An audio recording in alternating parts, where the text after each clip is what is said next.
Although we're not going to see a lot of rain with this type of system in the next one, this time of year definitely got to take care of the gutters and all that with leaves can stick right there. You can see what the downspout could be looking like too. So something to keep in mind as we go throughout all the leaves coming down, as it can clog up and then cause some issues when we have some heavier rainfall. We're not expecting to see heavy rainfall with this type of system too. It's fairly light too.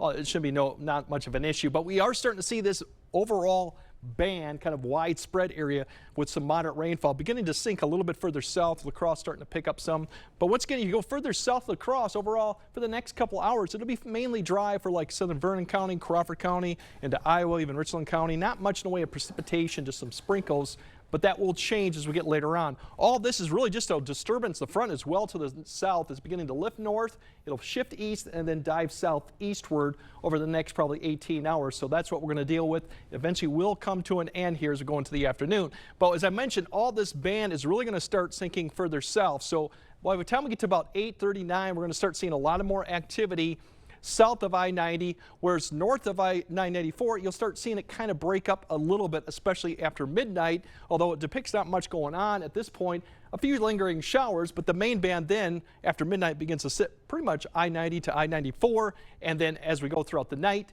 towards tomorrow morning, it'll start breaking up a little bit, so it's intermittent light rain for the morning commute, but you see it's really just mainly south of I-94 for the morning commute, and even then it's just some light rainfall. Not expected to see any moderate rainfall, but there will be wet conditions, and it will linger through the morning hour and then become more isolated as we go closer to the noon hour, and even in the afternoon, a few sprinkles, but really I think most of the afternoon is going to be mainly dry. But as you know, a lot of cloud cover. It's probably going to be sticking around for most of the day. There could be a few breaks for some areas, maybe towards the late afternoon, but most areas will not see this break in the precipitation. Now for precipitation, where that band sets up, this is going forward now from what we have now, going all the way to about 5 to 6 a.m. It's really going to be centered just north of basically Interstate 90 right now. Could see up to a ½ inch in this band. Outside of it, maybe a quarter. Outside of that area, it's more or less around 1/10 of an inch too. So general light rain.